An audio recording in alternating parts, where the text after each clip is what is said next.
Hey guys, Metal here. Today I'm going to be bringing you a guide on how to do the Extortionist and Checking, the second quests that you get from Skier and Prapor in Escape from Tarkov.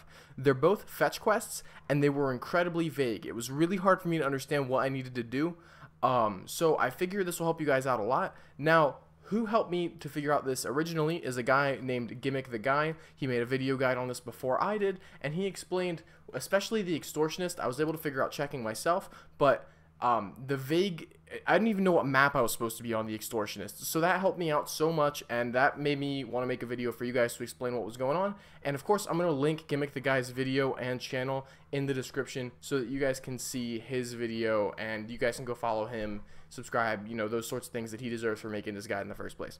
Okay, so we'll start with the Extortionist. The Extortionist is the second quest for Skier, like I said before, and it calls for getting him a piece of intel or a document or something. Now, both of these quests require you to get a key and then go to a specific point. The key you will need for this quest is going to be the ZB014 key, which there is now a way to get it guaranteed. If you're watching the video, you see I went to the Escape from Tarkov truck, I went past the tank and behind into these bushes. There is a scav body here now. When you have the quest active and you search it, you will find a ZB014 key on the body. Of course, if someone else beat you to it with the quest active, the ZB014 key won't be there.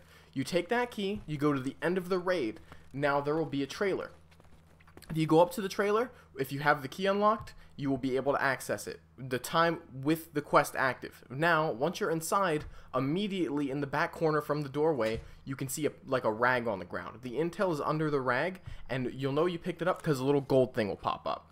Now that gold thing means that you've completed the quest objective. It won't appear in your inventory like normal, and if you die, you have already succeeded with the quest, so you're all good. Now let's cover the checking quest for Prapor. This requires you to get a locket from the dorms in Customs. You'll want to be in the large 3-story building, and you'll want to head to room 205. Once you're there, you'll know you're at the right room because you'll see the bed in the doorway. Now you can confirm that it's the correct room by checking the dresser here. It has a poster of a woman which matches the description of the room that Prapor gave you in the quest description. Now you'll see 2 jackets on the wall. You want to search them to get you the machinery key. Once you have the machinery key, you'll want to backtrack towards the start of the mission. There is a small yard that you usually go through if you take the land bridge with the 2-story construction site building, and in there you will find a tanker truck, which you can now unlock the door with the machinery key, and you'll find the locket that you're looking for sitting on the floor in front of the seat on the driver's side of the vehicle. Now that I'm at the end of these 2 quests, I wanted to just note a couple things. I really liked the level of vagueness that was in the Prapor quest. You had enough of a description to know that you were looking for the dorms on Customs. You had enough of the description to know that you were looking for a room with a poster of a woman in it, which there are only 2 rooms with posters of women in them. And you had enough information to know that you were looking for a tanker truck. But beyond that, you didn't know exactly what you were looking for, so it could have been really any room in dorms that you were looking for, not just 205. I really liked that level of vagueness where you had a really good idea of what you needed, but you still had to search a specific area. You know, you couldn't just go right to it. It wasn't like a traditional fetch quest where you literally just know, like, you're going to an exact point, fight some dudes, and get the item. You actually had to, like, solve a bit of a puzzle. What I didn't like was the level of vagueness inside of the Skier mission, because I couldn't even figure out what map I needed to be on. Like I said earlier, that was just insane. If I hadn't seen a guide of it, I would have never figured it out. Now looking back, I might have been able to figure it out now that I realized that Skier is at Customs, and he talked about crossing a river by some garages, but I didn't even think of those buildings around that area as garages. They almost look more like storage units. Like they don't look like a garage, at least what I would picture as a garage as an American.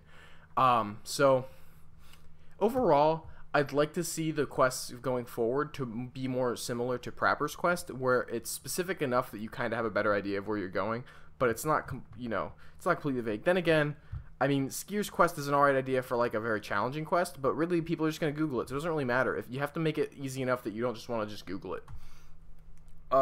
Additionally, I wanted to point out that after these quests, and with Therapist's first quest, you'll start to notice that some of the quests actually hurt your standing with other traders, which is a really interesting design decision. I actually really like this. It'll make it impossible to max out all the different traders. So you have to decide what sort of gear that you want to be able to buy, what sort of traders that you want to be able to go to at the end of the game, which quests you want to work with, and who you want to be able to see. Like, you might have to decide if you want to be able to get the really nice Russian equipment or the really nice American equipment, and you won't be able to get both. And I really like that idea.